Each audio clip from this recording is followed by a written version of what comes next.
I'm liking the mic. Let's grab a pepper to the back room. Hey everybody, come on back. Come on to the back. Video and photo skills. Go to the back room. Bring him the mic, bring him the mic, bring him the mic.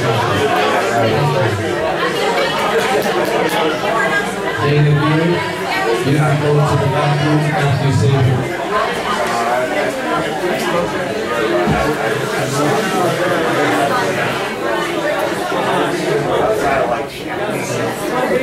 Alright. Hey everybody. Thank you all so much for coming to our dear friend Paul BAKIJA's memorial here. I'm Lake. I've known Paul for about 12 years or so. And I'm very Paul is kind of like my older brother, who's really fucking awesome, who would let me hang out with him all the time, you know. So it's kind of a little surreal for me to be the person that's going to be introducing everything tonight, but it's also incredible, important honor to me too to be that person now. So just give you guys all a heads up. This is the kind of the evening that we're going to be planning for everybody here.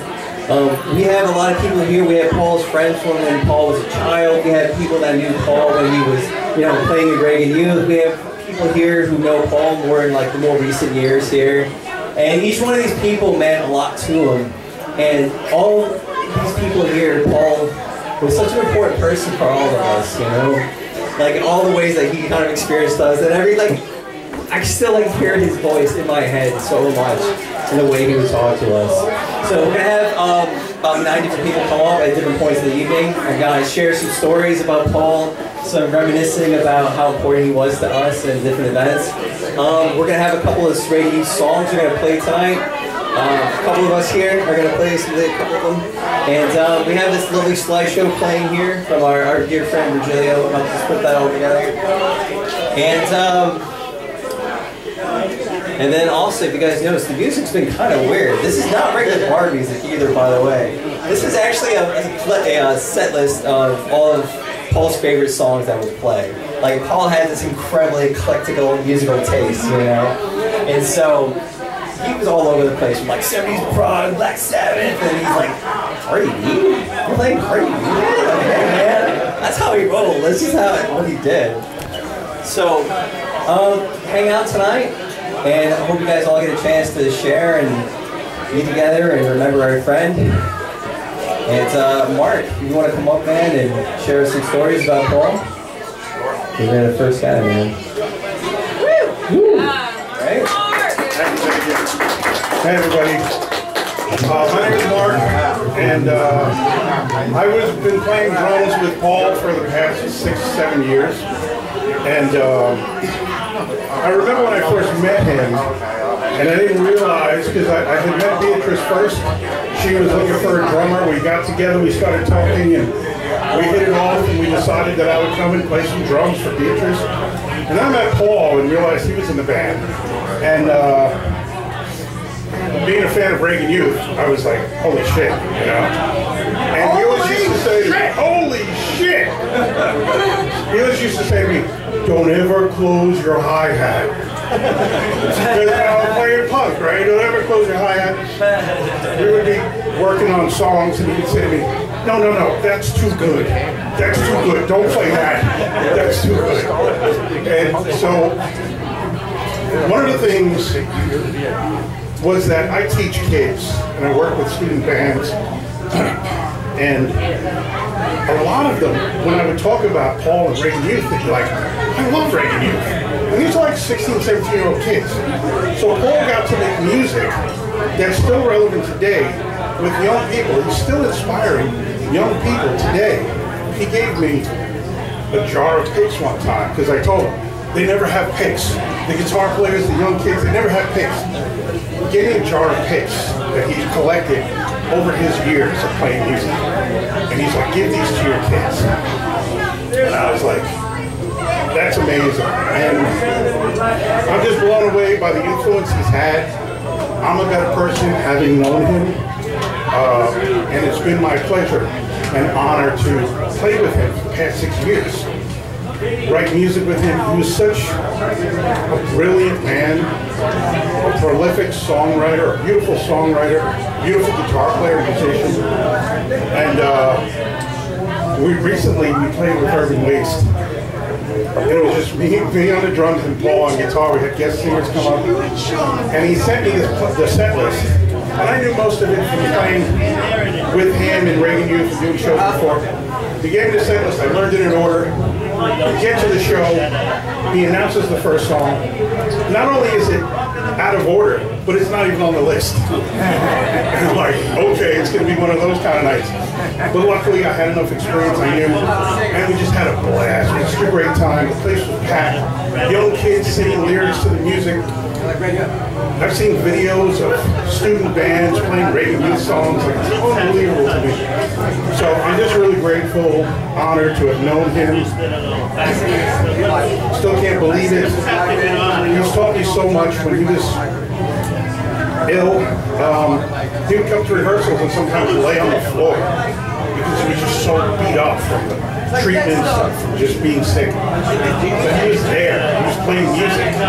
We did so many shows together where he was just like, but that's what got him through. His music got him through. His music kept him going. And he wanted to finish a project. And I'm really grateful to say he finished that project. And I was part of it, and I'm really so grateful to be part of it. And I'm just really grateful. And soon after it was completed, he passed. And I feel like he waited. He made sure he got his music out. He got what he wanted done. And so, I don't know, I love all these pictures and hearing his voice and interviews and stuff like that.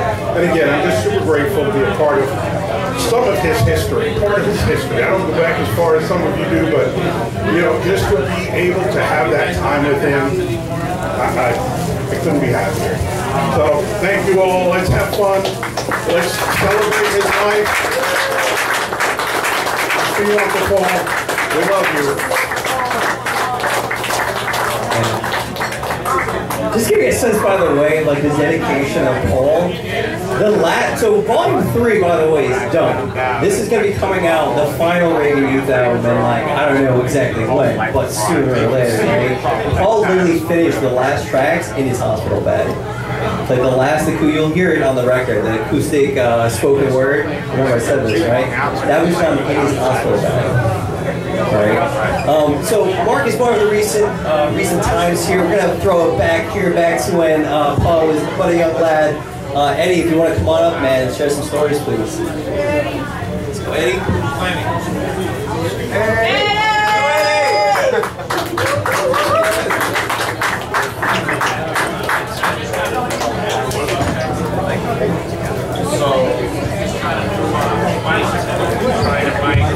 I guess we're going by weight class. We started already. My name's Eddie, and a lot of you people I don't know, but there's a lot of childhood friends that are here. And Paul was like one of those kids that was a wiry kid.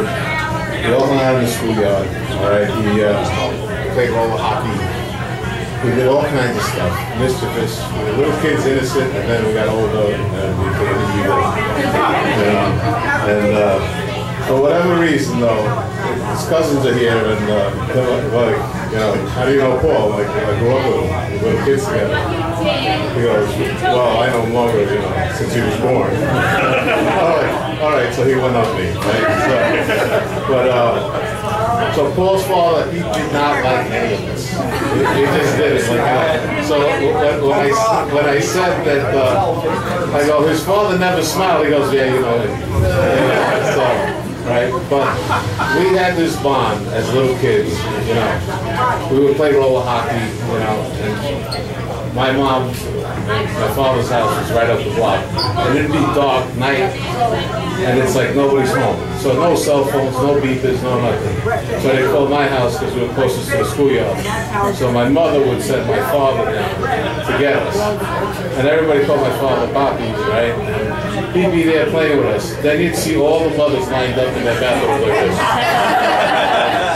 So I was like, uh-oh, Papa, you're in trouble. Right? So Paul, him and Dave, they got together and they started playing music, right? Punk rock. It was like, they started and they're like, I'm a biker, they're into the punk rock scene, we grew up in Regal Park. Well, I'm Regal Park. A lot of people say they're from Forest Hills, so we're a little poorer, we're in Regal Park. But, so when they started, it was PUS. Punks of the United States, right? So a lot of people don't know that, they just know them as Reagan Youth, right? And so they would play in my garage.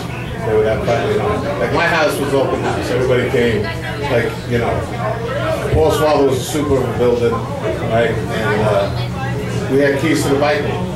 So we stole every bicycle there. And it's like, we played crash up derby with the bicycles. My father's got a 2-car garage, and he could never get a car in the garage because there were so many bike parks. Then we got keys to other bike rooms. So people are like, that looks like my bike. No, it's not my bike. Then we started spray painting them. Right? So all this stuff. So then they started the band, and it was fun. I had a '69 Mustang. Right, we drive around.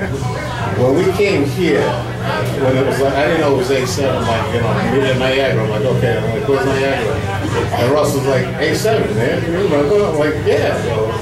But they changed the name. I'm like, it's still there, So when we're walking up here, I'm like, we're going in the front door. We used to use that side door, right?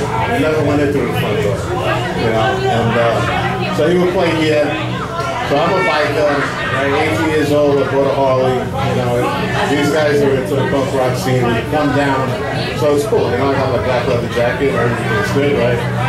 Don't know nothing about slam dancing, well, I'm fucking just hitting everybody, I'm like, this is great, they're like, no, you're just supposed to run into them, you're not supposed to beat them up, like, don't seem like anybody minds, right? So Paul, though, he was one of those guys, like, he lived in the city, right? He became part of this town. Like, I went to school at South Academy, right? So I was inspired to be the Hells Angels, but instead I became a garbage man, right? So, but anyway, so Paul then started playing CBGBs. We go to all these different places, right? And then, now, my cousin has a kid, right, and she's got tattoos and goth, and she's like, I need help with my cousin, So I go and talk to her, and I go, listen, like, you're a pretty girl, you really don't want to, like, be doing this kind of stuff, and, she's like, I'm glad you don't know. She's like, I'm into punk rock and heavy metal, and I'm like, you're going to talk to me about punk rock? Like, I knew the Ramones grew up in Forest Hills. I didn't know them, but they grew up in Forest Hills, right? I go, Reagan Youth started in my garage. You know Reagan Youth? Like, yeah. She's like, no, you really know them? I'm like, we're little kids together. I'm like, kid, here's Paul's number. So Paul and Beatrice, like, took the car under the wing, So, it's a beautiful thing, right? So, every so often things happen, like my brother came from Australia, went up to the Upper East Side, he was there, and he's like, yeah, Eddie, I'm good now, I'm sober. I'm like, oh, great, and then he likes a joint, and I'm like, then he's sober, he goes, no, I don't do heroin no more. I go, oh, okay, so it's good, right? So, but that's the relationship we had, like, you see each other, you just hug each other, you love each other, and then, when I found out he was sick, somebody told me he was in hospice, and I went to see him, and Beatrice was there. I was so happy. Like, the two of them looked like just two peas in a pod, right? They were made for each other, right? And it's like, we started talking about the old days, stealing cars, and his cousin, his cousin Tommy, and, like, all of a sudden, like, we're all getting drunk somewhere, and it's like, Lyndon comes back, and he's like, where's Tommy? He's like, I don't know, the cops came. So he's like, I can't go home without him, right? So he was in the hospital, right? So all of this, so that's why I guess the parents didn't like us, because we would do stuff, but being in the hospital with him, it was like I was a little kid again. And was screaming and laughing and crying, right? And the nurse walked in like, is there something wrong, right? And it's like, no, it's just, Paul's eating his ice cream, Italian ice cream. And then somebody said, like, you know, Lyndon told me, he goes, I'm gonna go see Paul. I go, I'm gonna go again. I go, but he's fine. Like, just being there, like, you didn't think he was sick. He was just up and happy, and you know, I'm sad that I didn't get to go back to see him again. You know, but I know he's up there. You know, he's with Dave. And it's like, you know, and those two guys, they were like the funniest thing. There was another guy when we were little. Like I sold my Yamaha 650. I was 16, right? And then I bought my Harley. This guy Andy Zapp bought it. You know, he used to play with that. Andy Appleton. You know the nickname, right? You know, so, and we would laugh because it was like he'd smoke a bag of dust and then get on the bike and be like, you know, like, is he gonna make it? Paul's like, he does it all the time. It'll be fine. So. But that's, you know, that's the thing. And just seeing all you guys here, you know, kind of reminds me of when we were little, hanging out in here. Honestly, I thought this place was like tremendous, you know. This is fucking tiny, you know. But, you know, it didn't happen. You know, it's good to see everybody here smiling. And, you know, and laugh and tell good stories about it, because that's what he wanted. Right? You know, when he got married the first time, I think it was at Xavier High School. Right? And we were young. He was like the first one of us to get married. So I gave him $100 in an envelope, right? And for me, that was a lot of money then, right? And somebody gave him a hit in acid, and he was so happy with the acid. I was like, oh, that's $5. So that's the kind of shit, you know. It's like, fuck, here's $100. I gave more acid, I gave more stuff, you know. But that's the stuff that we, you know.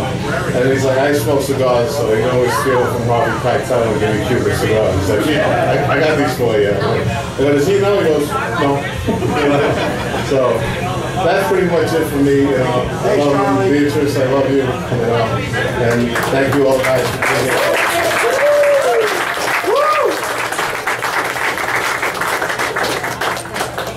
No, it was fantastic. You're right on point. All right, we're going to take a little about half-hour break. We're going to come back about 6 o'clock and hear some more stories.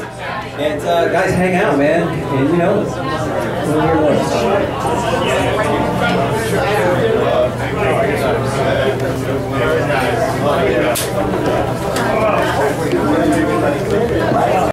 We've had the same write-up for around like 7 years now. 5 years now.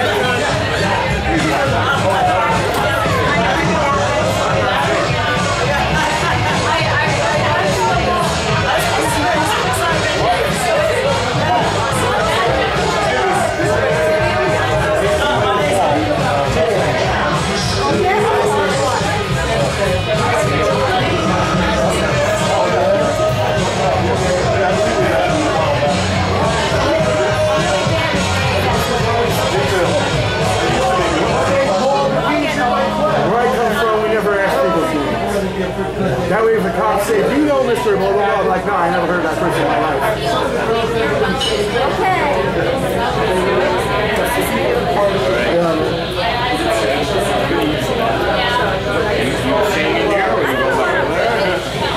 Either way, I'll be back.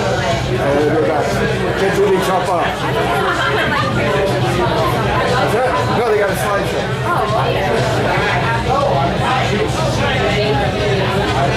But yeah, they got like 3 people speaking for. We have a few more speakers. You know, actually, I remember when he spoke at Anderson. What's that? I remember when he spoke at Anderson. Yeah. Yeah. No, I wasn't there. He's not up there. He's like, I feel bad now that I can't get the radio. And I'm like, you're saying this and it's true. It's like, Charlie, you can have them back. I wish I had done that now. I would be like, oh my God. It's like that. You have filters, you know?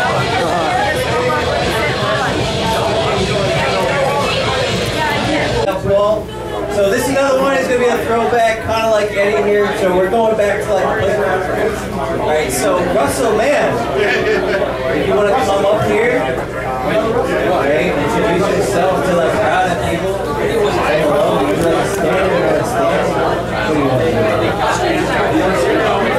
Turn the mic up a bit. Huh? Turn the mic topic. Oh my God! Can we turn the mic up just a little bit? Perhaps. Alright, Russell, man, it is all you, my friend. Thank you very much. Hello, everybody. Yes, into the microphone. 1, 2, 3, 4. Yeah, exactly.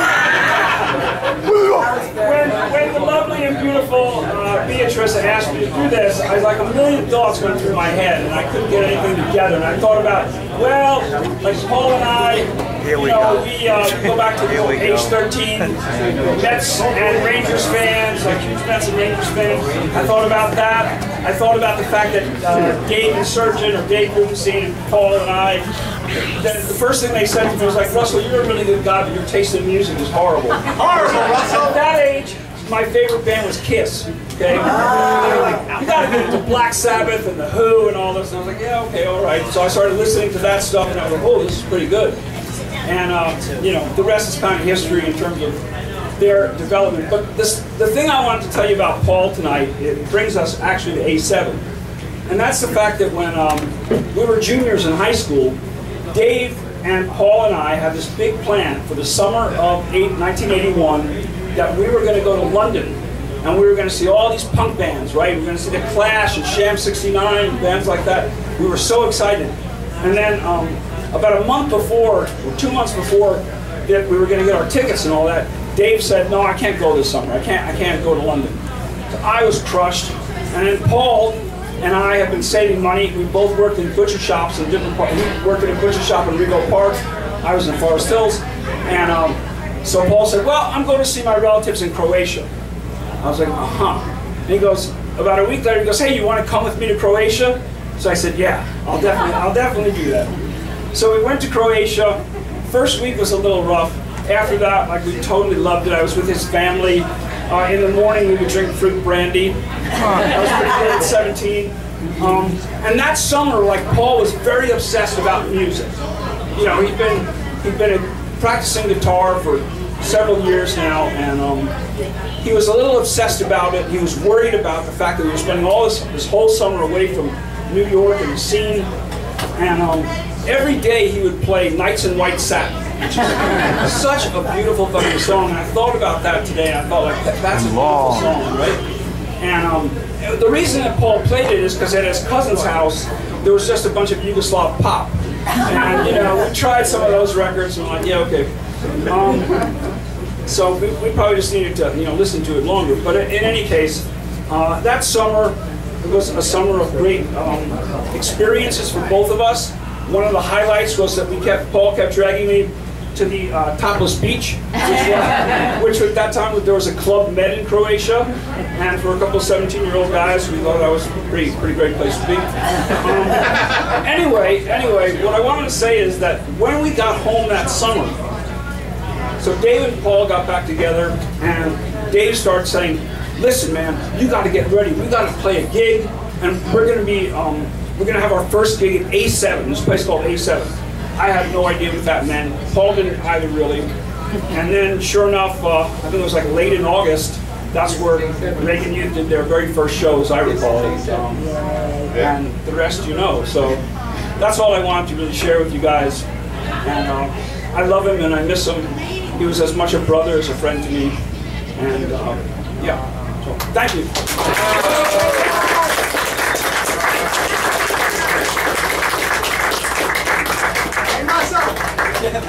Russell, did you know them in Russell Sage? Yeah, sure. I thought that. That's where we met. Yeah. Oh man. Go Russell, let's hear it for this guy, right?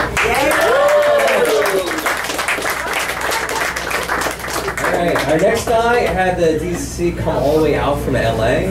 He's actually going back, I think, tonight. So like, ditto man, if you want to come up and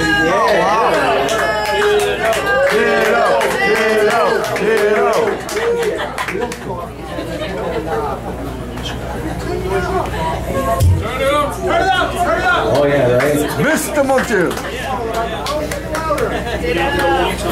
Hey, I'm here as a fan of Paul and Reagan Youth. I was just a fan forever, like everybody, like a lot of people. if all he did was write the lead to the riff to New Arians, that was enough for me. And I just thought he was the greatest. My friend Matt Green wanted to do a little sort of thing about Paul. I had heard that he was dealing with his illness, and they said, you better get to New York quick because Paul's sick, and that's almost 3 years ago. And I kept thinking, this guy's never going to go. And I got to know him a little bit more, like as a friend. I was a fan my whole life, maybe a little bit as a friend, him and Beatrice, and fell in love with both of them and their love for each other. And man, that guy was a really special guy. I'm only one of many people. I got to meet you, Russell, too, on Zoom over this. And I just got to really see, like, wow, it was like the last of the pirates roaming around this part of town, which meant a lot to me. And so I'm so sad to hear about this thing. And Beatrice, we love you. And Paul, his boy, how lucky is he to have you and you to have him. So thanks everybody for being here. It means a lot to everybody who loves him. That's why we're here. Okay.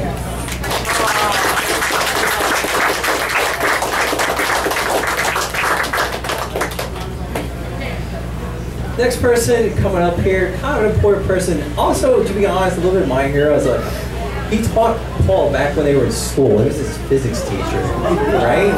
And then he became like the roadie, which, like, as a fellow teacher, I have nothing but the highest respect for personally, right? So, Jack, man, if you want to come on up here and tell us, oh yeah, let's go, man. Right? Jack's got some stories for us, I hope. Turn the microphone up. Yeah, right? This is pop music, it's supposed to be loud. Exactly.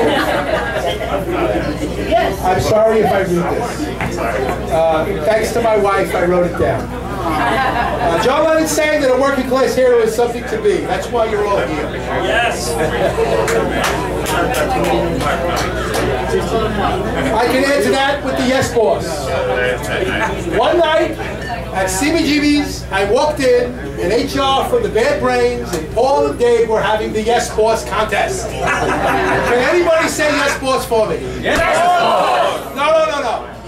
Yes Boss! Yes, boss! I took it very sincerely. I went home and I said, this is about humility. This is about humility. Why was HR and David going back and forth with Yes Boss? Because they knew that everybody's got to serve somebody. Bob Willis. I'm sorry if I read it, folks. I'll try to hold the microphone in my face. Paul BAKIJA was just that. I first met Paul BAKIJA in 1981 when he was a student at Forest Hills High School. Some of the classmates are right there. I was the physics teacher. He was registered as a junior in my physics class. He and I soon became friends. And since then, by following the band and for years after, we became good friends. And I mean good friends. Paul had a heart made out of gold. I immediately became a fan of Reagan Youth in the early days. I was there moving amps, driving to pick up or drop off band members from Queens. The famous story of me driving on the Long Island Expressway so fast. It was true. I remember one time driving out Pike, the Mohawk bass player, back home after a show, back to Ocean Avenue, Avenue M in Brooklyn, where my dentist is. Sometimes I was the adult that attended the show so the band could perform while the bar would stay open. My title was the executive nanny. Oh, and I'm the person barking. On that album, In Dog We Trust. And they did make fun of it all. That was the beauty of their genius. The main motivation behind why they played Sunday afternoons for teen events at CBGB's was because they wanted to make money selling liquor, but they also wanted to talk to people younger than 17. I drove the van to Allentown Community College show there and back to Queens. I remember being in the room, waiting in the cold by Tompkins Square Park, this room, then at 2 a.m. Hey, you punk! Hey, you punk! Have some respect. When I heard about the plaque, I also heard that they were not mentioned. I don't know if you examined the plaque. Somebody pointed it out to me. The plaque has been corrected. Yes. They were in this room, and it was more crowded than. Last week, reading history, so many other events I like to study, I read about John F. Kennedy Jr. after his older brother was confirmed killed in the war, World War II, and after John Kennedy Jr. survived the near-fatal accident with PT-109, convalescing in bed, he wrote a letter to his brother that all war is stupid. John Kennedy. You all remember the dead Kennedys, right? I think I saw the Clancy Brothers as my first music show. Whiskey, Wine, and Women, and of course the Jefferson Airplane. And I'm a big Deadhead. See the Grateful Dead more than 195 times. And the Reagan Youth as much as I could get my ability to see them. I did keep my job, but I did get kicked out of Forest Hills High School. Paul and Dave felt that war was stupid. They also felt that phony, affected opinions were worthless. It didn't take much to get that from them, but they didn't speak it like that. They didn't write books, they wrote songs. They played that music in quick 2-minute songs. They sang that. They shouted that out loud. War is stupid. Musically driven by Paul's guitar and that idea, that message, you have to open your eyes. As my dad used to say to me before he passed away. New order, another way. Anti-authority for the masses. That is punk rock. 1, 2, 1, 2, 3, 4. And that is punk rock for me. You gotta be yourself. And Paul CRIPPLE became a rock star to me. The enthusiasm and spirit of those two fellas was infectious. Knowing Paul and Reagan Youth was for me a chance to share in the celebration of the punk, the energy, the living. I could still feel the raw energy of his guitar. We all miss their honesty. Right there, right then. Later, watching them perform in a rehearsal in a space in Rego Park basement, I was like, wow. And I have seen, I mean, I could go down the list if you like. Miles Davis, the Rolling Stones. I didn't get a chance to see the Beatles. I almost sold hot dogs to see the Beatles, but I didn't get a chance. I didn't want me to sell hot dogs. Paul plays exciting music. David sings exciting words. It was bold. It was dynamic. It was angry. This really was something. David burned with a passion. Paul was so clear, so expressive. He was. God bless that fellow. Such emotion spoken on his guitar strings were hard to put words to. Yet he was also a humble man. He was an honest man, an authentic man. He was so laid back. What Russell said about going to Europe was true. He got it from his parents and his grandparents. He was a really very kind, hardcore punk rocker. He was wise many years before his age, a very understanding fellow. Once, he explained it to me of his grandmother, who was still living in Yugoslavia as it disintegrated into violence. She was threatened, he told me, because of religious strife. Her identity, if she was Orthodox or Western. If you cross like this, or if you cross like this, was the story. An elderly woman, how she signed of the cross. Paul, like David, was fully aware of that type of problems that we live with every day. So Reagan Youth passion was real. They played it out of their music. I had asked them of this tough boy image. Are you punks? What is all this, leather and, tattoos and mohawks? And I don't get it, Paul, tell me. But that was not Paul and that was not Dave.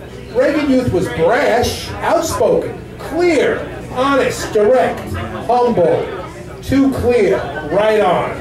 Paul was Reagan Youth, Dave was Reagan Youth, and we had a chance to experience this. I will never forget it. That was their strength, that was their refreshing honesty, their sincerity and message. Easy to remember. Did you not hear it? We hate hate. Yeah! I heard it. So Paul and Dave had created this powerful idea. I was totally hooked. Years later, I saw how the world had moved on past Ronald Reagan, who had then become senile, and time made the cheap actor into a sad liar. After Dave, truly, after Dave had met his tragic passing with losing of his mother and his life, Paul eventually regained the muse. and the drive to the continuation of those efforts to keep this music alive. The music alive. We are all the sons of Reagan Heil. Reagan Youth, and for all this history for us and for Dave, I think Paul kept it going. 10 years, you can see him on YouTube. I was watching this morning. It's just amazing. The energy still comes through. 88, 76, Tompkins Square Park. I wish we could see what they did here. It's hard to remember. They did it right in this room, right there. I stood right here, right there. For all those children listening at those shows, Paul BAKIJA was a stoic, and he was also determined. He had suffered silently, as we all may. And that he was the famous Paul Cripple of Reagan Youth. Paul BAKIJA, he was my friend. The myth of Sisyphus is that we must roll that boulder up the hill. Paul rocked that punk music. Woo! Yeah. I knew Paul. And we all should know how fully they made us sit up and pay attention. They hit us between the eyes. That was a high mark for us to hold to. He made us so proud of what they did. We hate hate. We hate hate. Paul offered us his music. That was his greatest gift. It was a gift of love.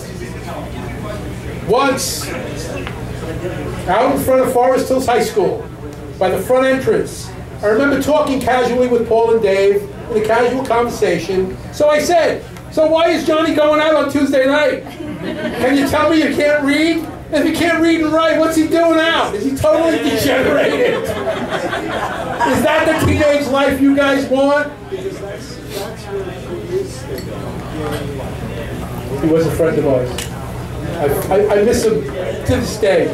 I want to say about Dave too. My wife tells me it's about Paul, but both Paul and Dave created something that we can't walk away from. We can never forget. Thank you very much for having me tonight. Thank you very much for doing this. Thank you for coming. Everybody here, remember Paul. Remember that music. Thank you, Russell. I'm going to need a second on that one, too. Listen, somebody's got to edit Paul's Wikipedia page. Paul ain't got no Wikipedia page. David's got a Wikipedia page. Al Pike got a Wikipedia page. Paul BAKIJA now needs a Wikipedia page. Thank you very much. Yeah. Jack, man, thank you so much. I've heard stories about Jack for a long time, and I am so incredibly honored to finally met the guy personally. I think it's kind of amazing. With the interest of keeping Reagan Youth music alive, I am actually going to be playing a cover of one of their songs. I started off as a fan of Reagan Youth. I met Paul back in 2012. He was playing Dust Angel in Reagan Youth show. And I started going to every single time they played in New York. Every single show that they ever played, I would attend. And he became one of my best friends. God, the guy's like my cool-ass older brother who like let me hang out with him. You know, I got to play in a band with him, and I like to think of what Paul would say if he heard me play this song. So this is an acoustic cover of Degenerated. Well, give me a second. I'm gonna set myself up.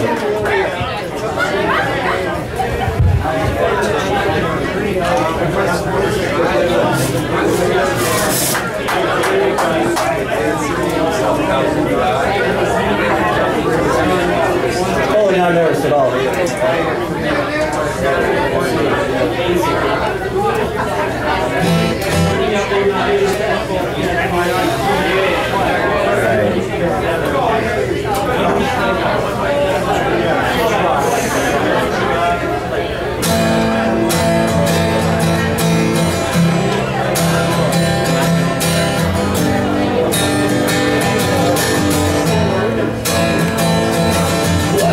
Doing out on a Tuesday night. Johnny can't read, Johnny can't write.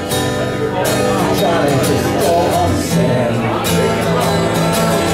Johnny don't care about this world as long as he can fuck his girl and prove that he's a man. Johnny wastes his day eating on roads. He's a teenage basketball and not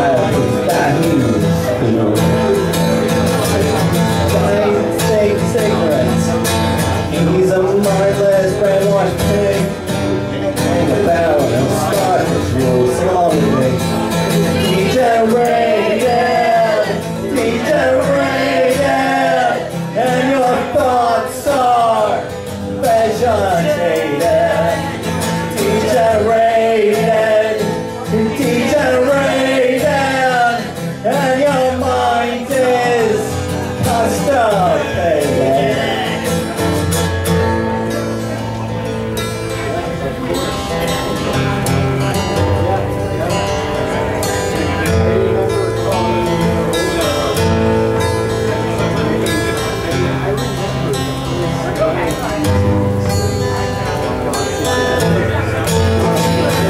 Got PC in his bank, got a boy in his brain.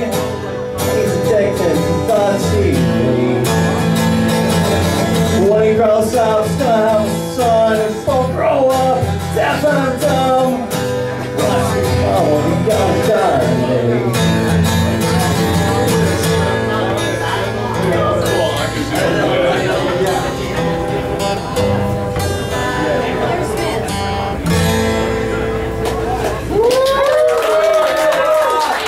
We're going to have 3 more people come up in a little while. We're going to have a couple more songs so you guys hang out for a little bit. I'll see you then.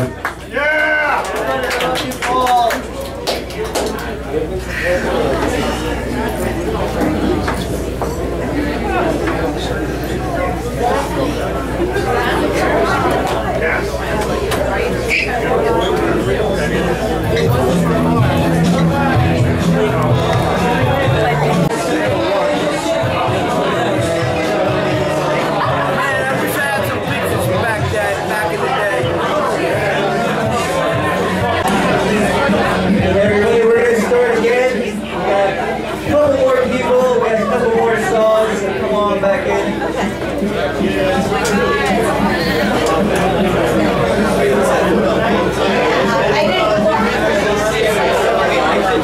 Flush goes in, flush goes out. Tiny ball man. Flush goes in, flush goes out.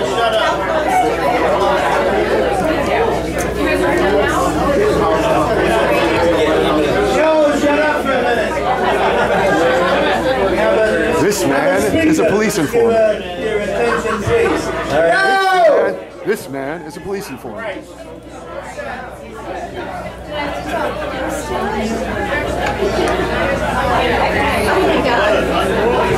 I know, right? Wait, that's okay. It does help. It does. I have to? Yeah, make it. Oh, Vinny! Wait. Hey, Vinny! Right? There you go. Well, okay.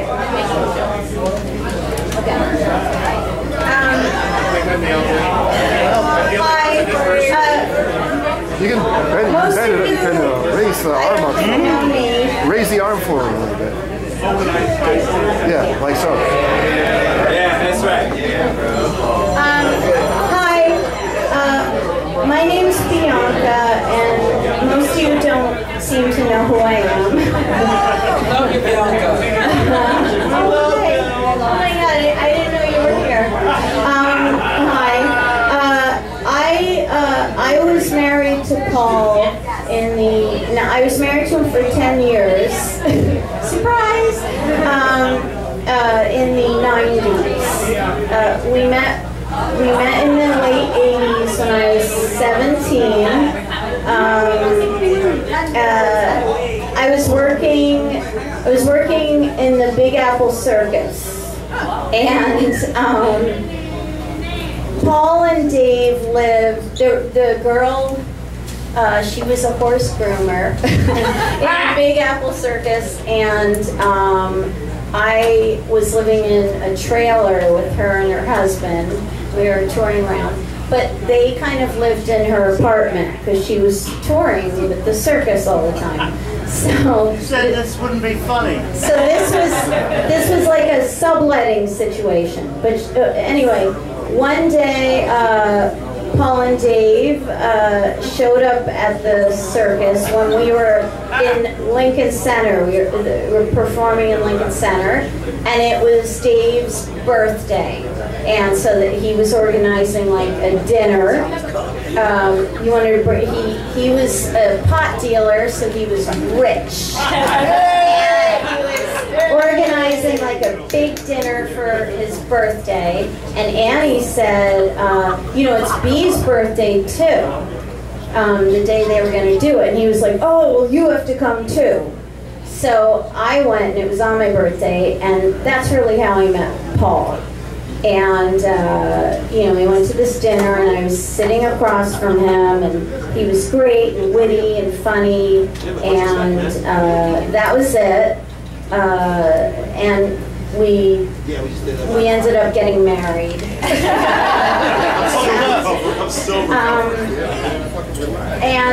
You know, we actually just played a show last night.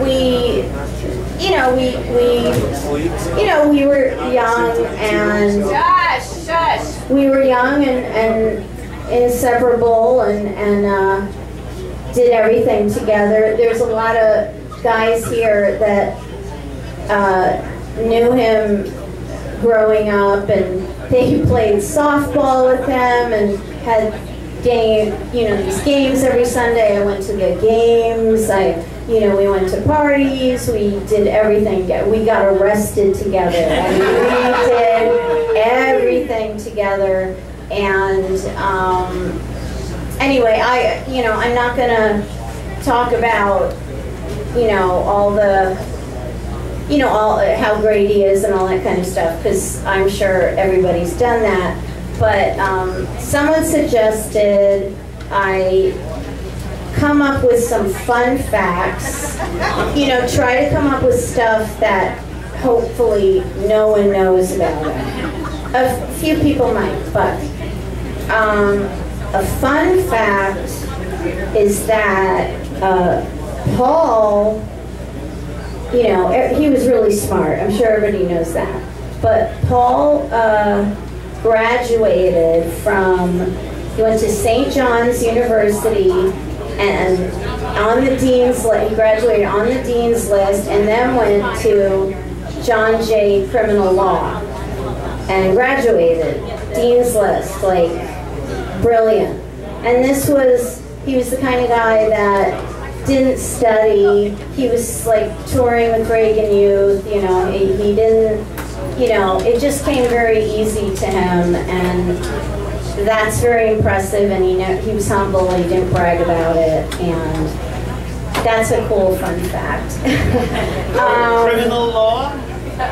He went to St. John's, and then when he graduated there, then he went to John Jay Criminal Law. He could have been a lawyer.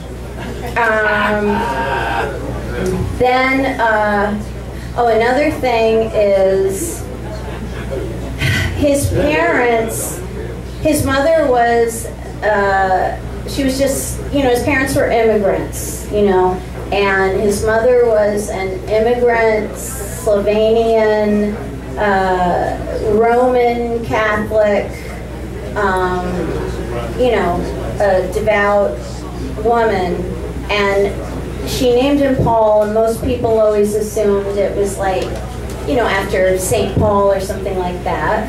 But the truth is, she named Paul after Paul McCartney. And it's just shocking to find that out. People never even believed it. And he was like, yeah, she named me after Paul McCartney. So that's always kind of cool, because it's very shocking.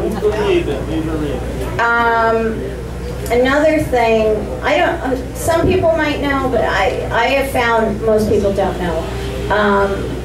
His punk name, Paul CRIPPLE, which he came up with very young, 13 or 14. Paul CRIPPLE stood for the fact that he considered himself an emotional cripple, which I don't know, I always found that, deep and profound. So that's what Paul CRIPPLE actually meant, that he was an emotional cripple. When we got married, we were married in St. Francis Xavier. It's on 16th Street. It's this big Catholic, we had this Catholic ceremony. I don't know if you know about Catholic weddings, but you have to do this engaged encounter weekend. They make you go through all this shit. And this was by his request, you know, so that doesn't seem like Paul, and he insisted on it, so that's kind of surprising. I was not religious at all, and he made me go through this, and I was like, why? And so he had that fallen Catholic syndrome, whatever it was. He had the fallen Catholic syndrome.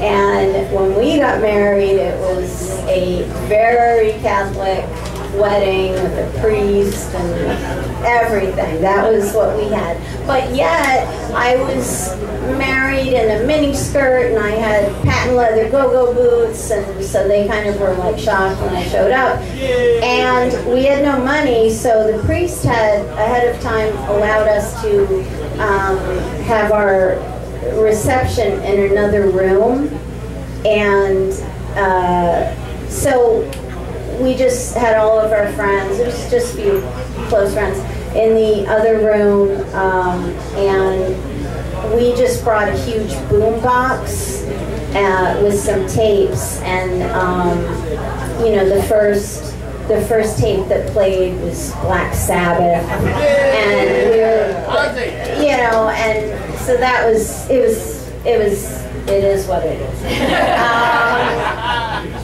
Okay, another fun fact is that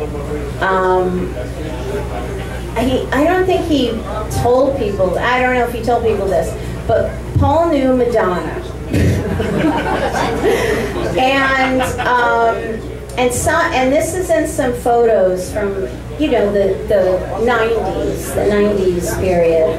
And he, sometimes you can see in pictures, he was wearing like a striped boat neck shirt, you know, one of those like sailor shirts. And it's the shirt that Madonna was wearing in Papa Don't Preach, the Papa Don't Preach video. It's like the actual shirt she was wearing in that, and he would wear it sometimes, and used to think he looked like a French, you know, like Roger Vadim, or you know, he'd think he looked like Marcello Mastroianni, and he would wear it, and it was the shirt she had worn, you know, it was the shirt she wore in Papa Don't Preach. And Madonna she had this weird fascination with Paul because he really didn't care about her. And we would see her in situations, and, you know, everybody would go out of their way to, you know, schmooze with her, say hello, or, you know, find some reason to talk to her. And he was the only one that didn't. So, of course, she would always, you know, if she was leaving, she would, you know, goodbye, Paul, or she'd come, hi, Paul, and he'd always be like, what's up? You know, he wouldn't even look at her like, hey, you know. And so this really intrigued her. So she had you know, she was very interested. And she really was fascinated and tried to get his attention. And I don't know, those are fun facts I didn't think maybe people would know. But anyway, so after 10 years, I left Paul, and there was, you know, a gap of, you know, like 5 years or something. And then I saw him again. He was playing, CBGB's was about to close, and he was playing, he hadn't played as Reagan Youth. He hadn't played, period, in a long time. But he played a show, he got some guys together and played as Reagan Youth because CB's was closing.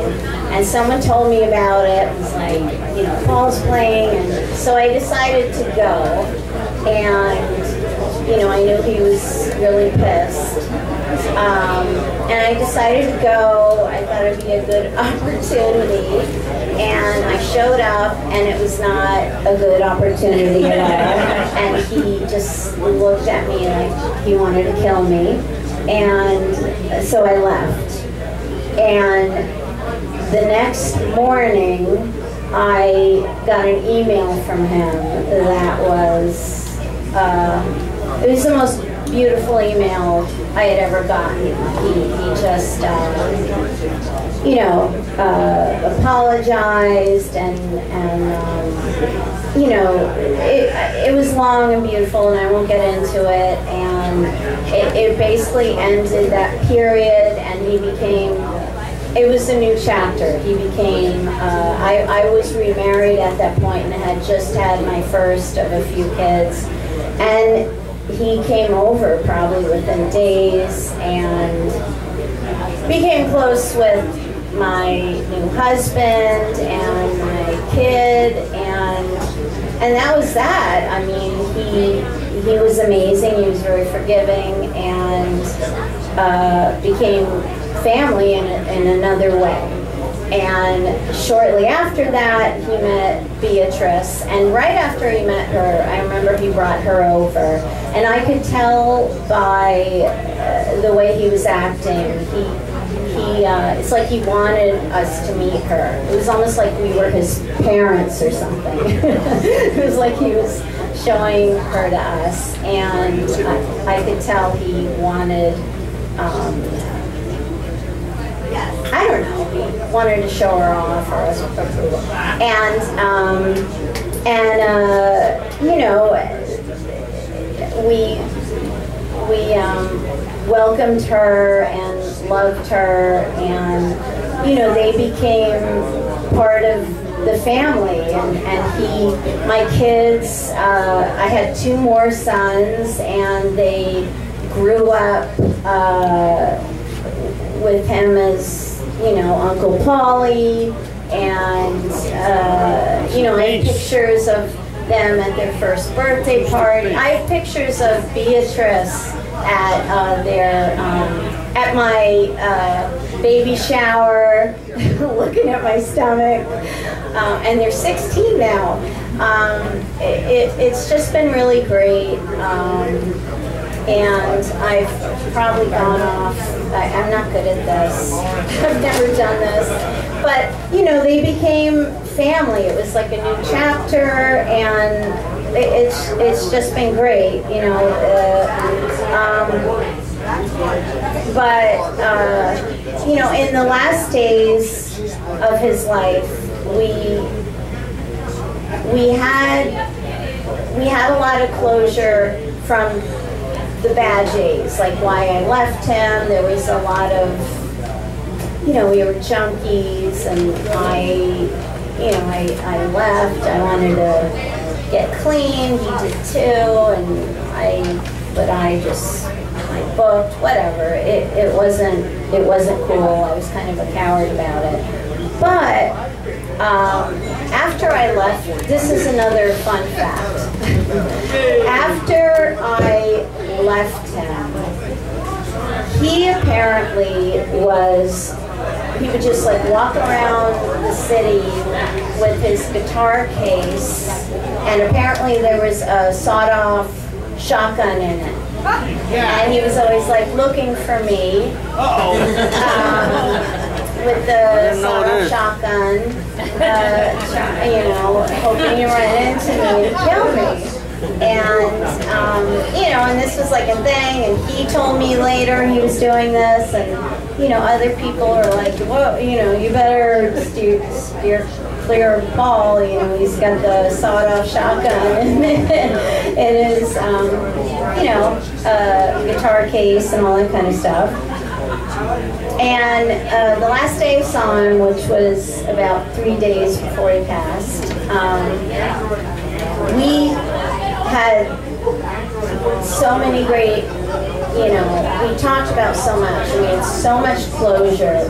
It was just the greatest day. I mean, I had been spending time, I was talking to him a lot, but it really was amazing. And I brought it up. I brought it up before, and it was always kind of pushed aside, but I really asked. I said, is that true? Did you really have like a sawed-off shotgun and a guitar case? Like, would you have really killed me? And you know, all this stuff. Like, I really wanted to know. And he kind of wouldn't answer. Like, he just was like, it's irrelevant. Like, da-da-da-da-da. Why do we have to get into that? It's like, come on, like, let's not talk about, you know, da-da-da. And then he said, you know, he said to me that, you know, I was like, how could you hate me that much that you would actually kill me? You know, I just couldn't believe it.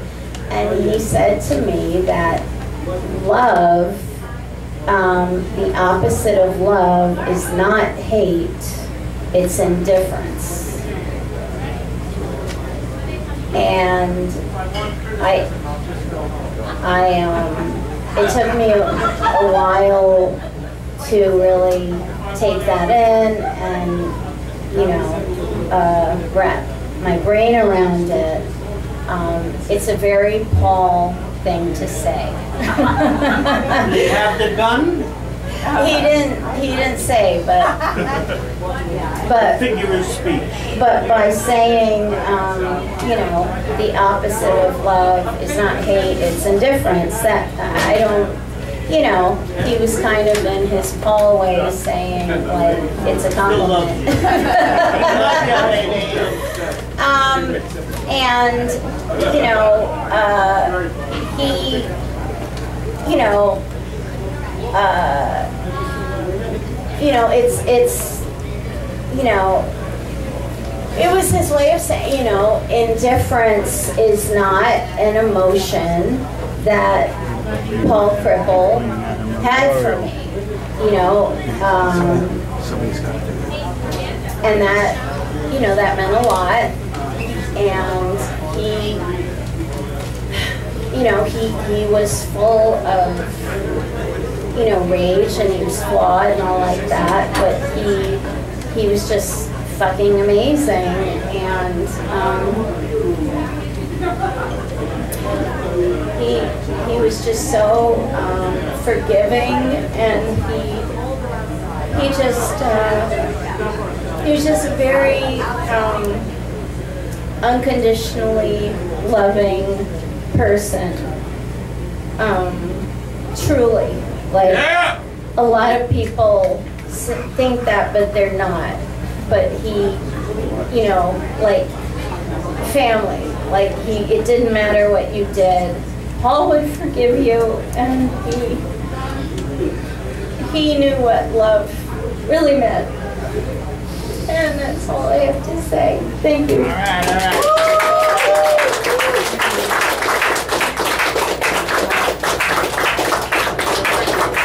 Love you, Paul! Love you, Paul!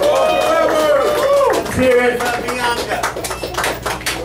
And Paul's music inspired all of us. Don't leave out the music. That's hey, speaking of music, right? We're actually gonna have another tune. I'll play this one they got. Come on up, man.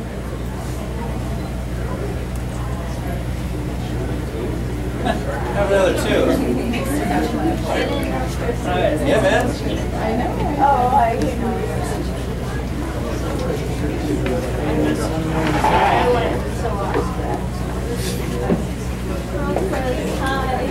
These songs that matter so much to so many of us, myself included, right? And so I will very hope like we all try our best to keep these songs alive as much as we can.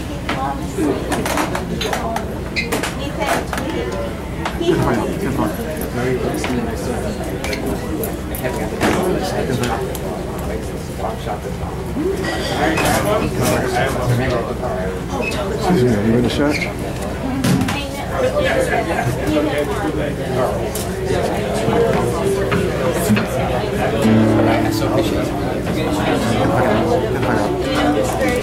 Hey, what's up, everybody? I'm Mike, playing the bass. Yeah, Mike! This man is a police informant. Earlier this year, actually, we got to get on the bill for the earthquake. This man is a police informant. I really appreciate that. Got to meet Paul.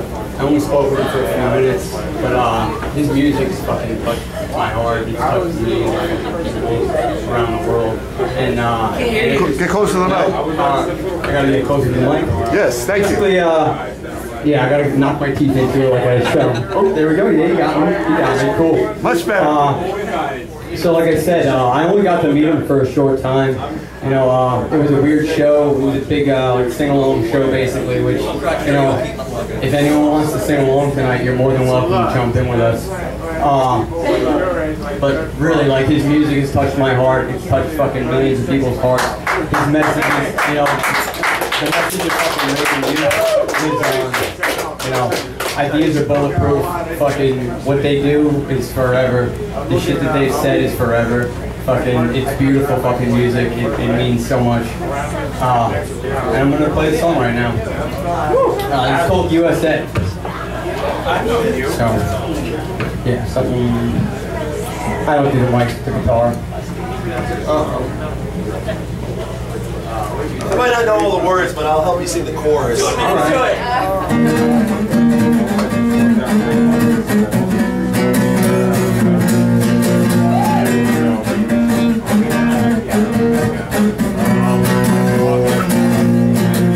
You say for everything, no, not shit, democracy. Red Wine Blue is all you see, but does be your true friend. USA for anarchy, not bullshit, democracy. I want total liberty. I want peace and anarchy. They tell you how to act, people, fuck that mental slavery. We stand in authority, how could you think you're truly free? USA for anarchy, not bullshit, democracy. I want total liberty. I want peace and anarchy. Do what's new, be what's me, don't fall for hypocrisy.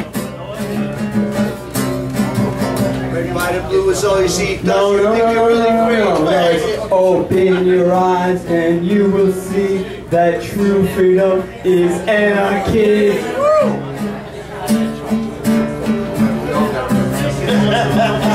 So USA for anarchy, not bullshit, democracy. I want total liberty. I want peace and anarchy. Yo, thank you everybody. All the brothers and sisters and king here, fucking staying strong, staying united, fucking show love. Show love to one another. Show love to one another while you're all still here too. Thank you so much for fucking letting me be a part of this tonight. Alright, we got one more speaker, we got a little bit more. Timmy. The one and only Timmy X. Come on, guys.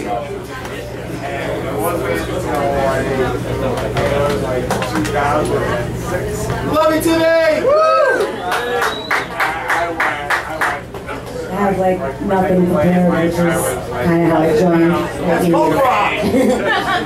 That's a folk thing.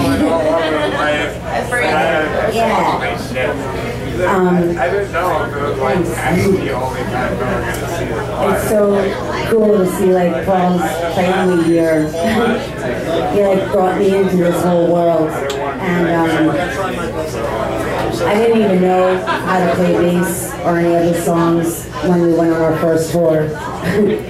He would just shout like the names of the, you know, A, B, and I was like, that means nothing to me.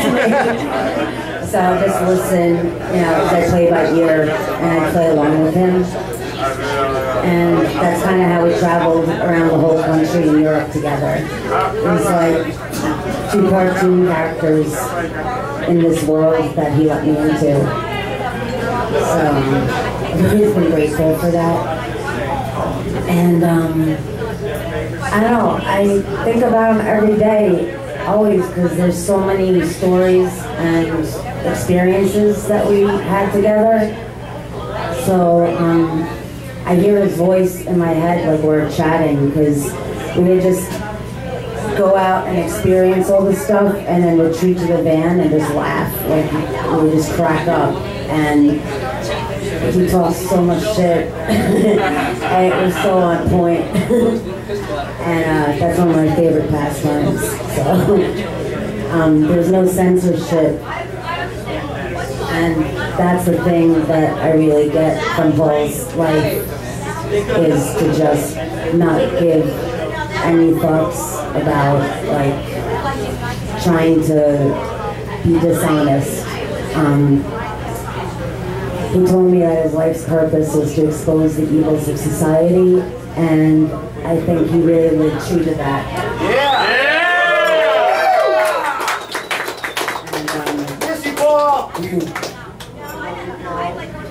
As living as an anarchist, he wasn't like a YouTube podcast intellectual anarchist. Like, he lived it. He lived his politics. He hung out with the street kids back in the day, and they didn't give a shit. And he hung out with the street kids presently. He was musically a musical genius. He wasn't above us. He hung out with the fucking kids on the sidewalk. Yeah. And nerds. And everybody. We talked to everybody. So, he told me to never lose faith in people that I love. And, you know, that's just kind of like how I am. And he never lost faith in me. The last time I visited him in the hospital was like, even though he was sick, it was like he lit up and he got up and he was like, I'm standing, you know? And he had a friend there, but like, we were joking around about something that made no sense to anybody else. And I'm glad that we had that connection together. This person wanted to play a song with me. We're gonna do Any Town, and this was the first Vegan Youth song I'd gotten into because I lived in Any Town. Long Island. Long Island.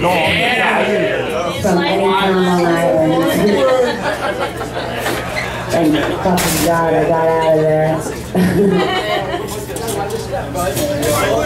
I talk about it all the time. And yeah, I love when he introduced me. This is my bass player from Long Island. Boy, I'm not a nice Jewish girl.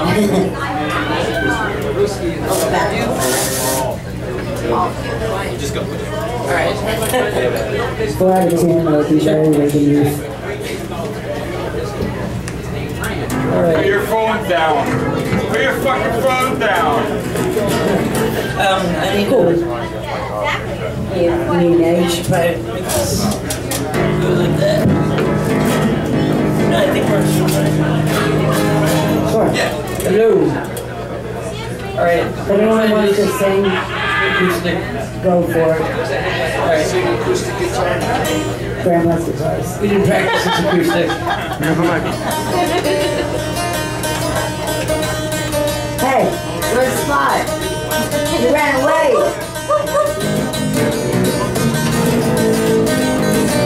Run, Spot, run! Run, Spot, run! At 6 the milk and comes around. Another day in any town. I wake up with a frown. Another day in any town. Run, Spot, run! Run, Spot, run! Called up Sally to get more. We took our dog Spot to the park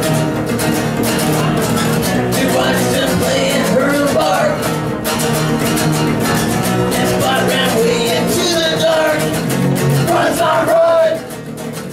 Run, Spot, run! I just had to tell my dad. Any town just makes me sad. He said, so that's pretty bad. He said, I must be going mad. Take him away. Take him away. Take him away. Take him away. I don't want to live in any town. Any town just makes me frown. I don't want to live in any town. Any town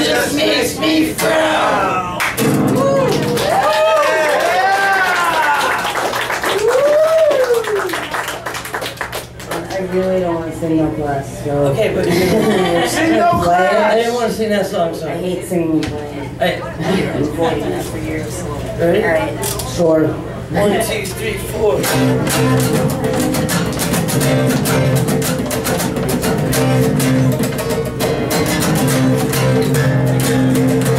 People that said have no manners, but me, my manner is my own.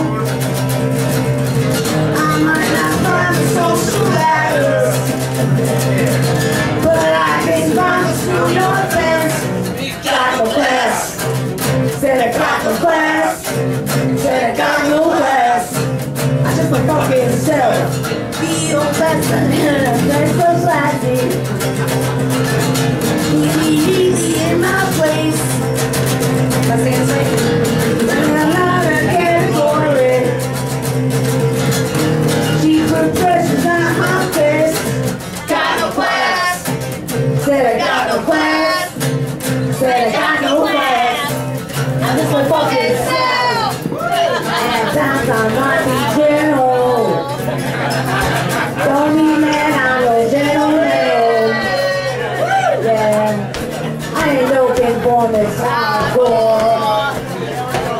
I'm simply what I am. Got no class. Said I got no class. Said I got no class. I'm just my undescribable, undefinable, unique motherfucking self.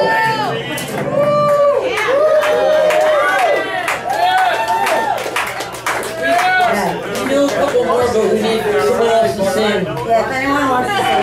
Anybody want to sing I Hate Hate? It was supposed to be I Hate Hate. Anybody want to sing I Hate Hate? I Hate Hate.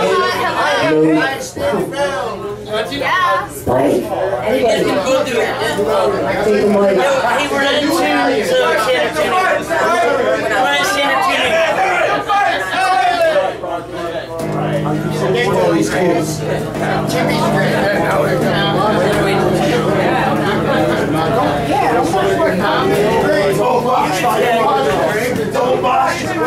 There's one thing we're good at is inciting chaos. Yes. Brady was really good with that. Hey, you ready?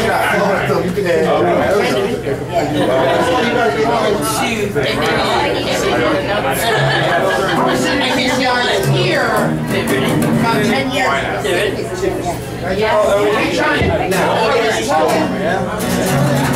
I ready? 1, 2, 3, go.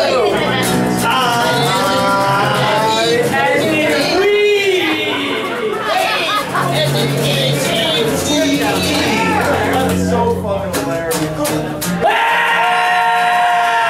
Hey, up down! Yeah, slower, slower. I hate where I'm at. Alright, go slower, right? What? I hate the next word.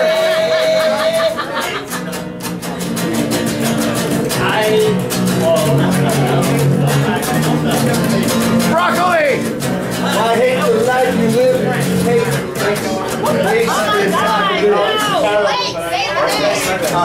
Start fresh. I hate rehearsal. My baby. As in me, fucking me. Hate, as in H-A-T-E, hate. Hey! I hate up and down. I hate ring around. I hate this and that. I hate where I'm at.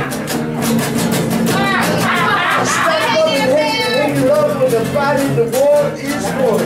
Fixing verses. Hate, never gonna get it done. Stop loving hate and fight because of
have to sing. Stop loving, hating, hating, loving, fighting against the war is one. Come on. Stop loving, hating, hating, loving, fighting against the war is one.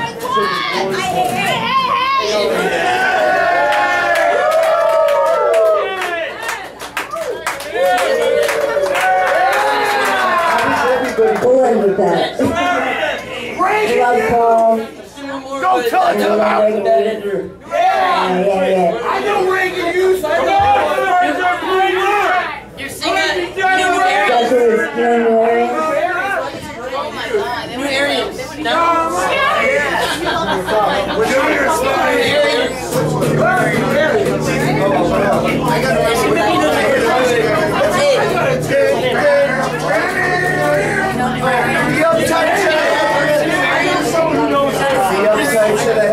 Does anybody know the next song?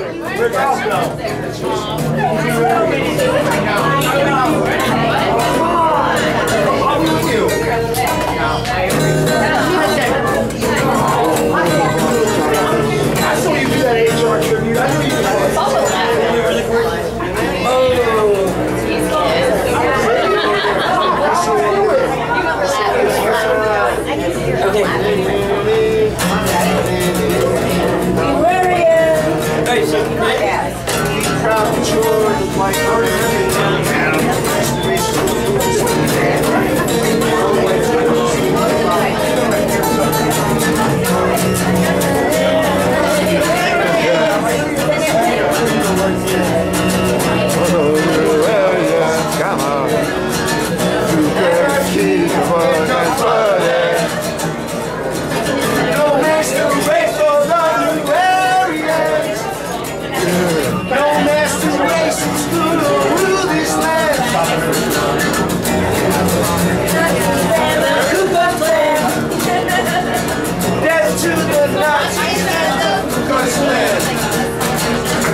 Yeah, disorder.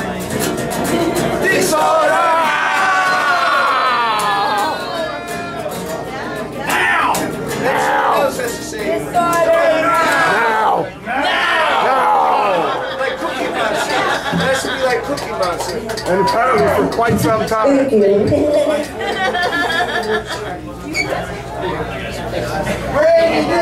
Last night, when I first joined, I thought that instead of disorder, now I screamed, destroy them! Destroy them! And Paul said, the message of this band is like the opposite of that today.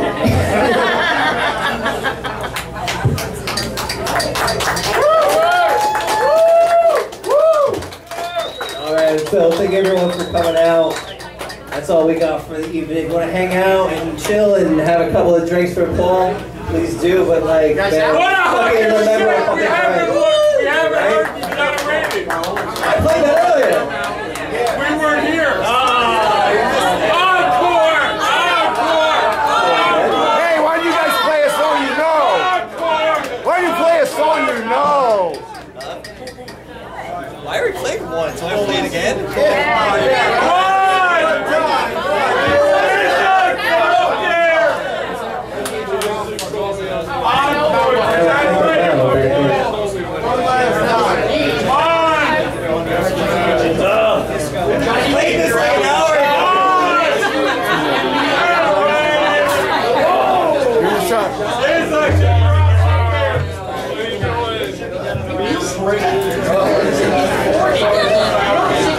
Step to the right a bit, you're in the shot.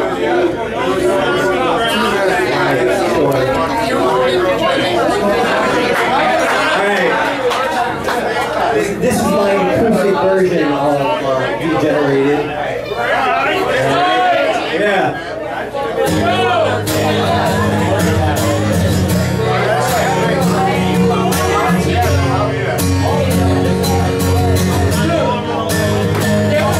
What's that doing out on Tuesday night? I can't wait, I can't fight. I just don't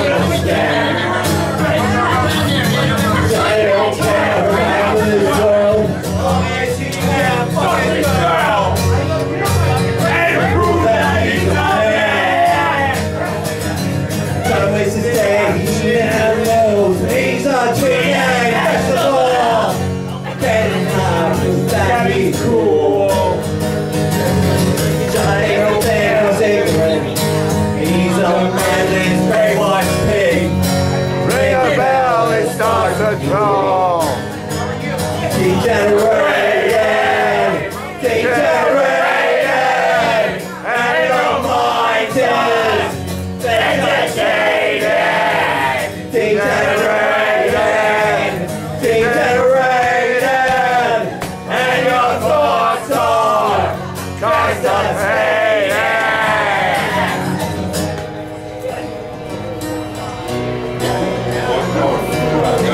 Is that cool shit, motherfucker? Got PCP in his brain, got a boy in his brain. He's addicted to the TV. When he grows up, gonna have a son. But grow old, different Tom. What's become of young Johnny?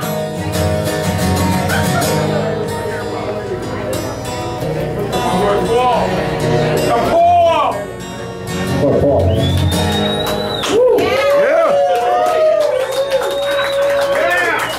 Thank you. All right, everybody. Good night.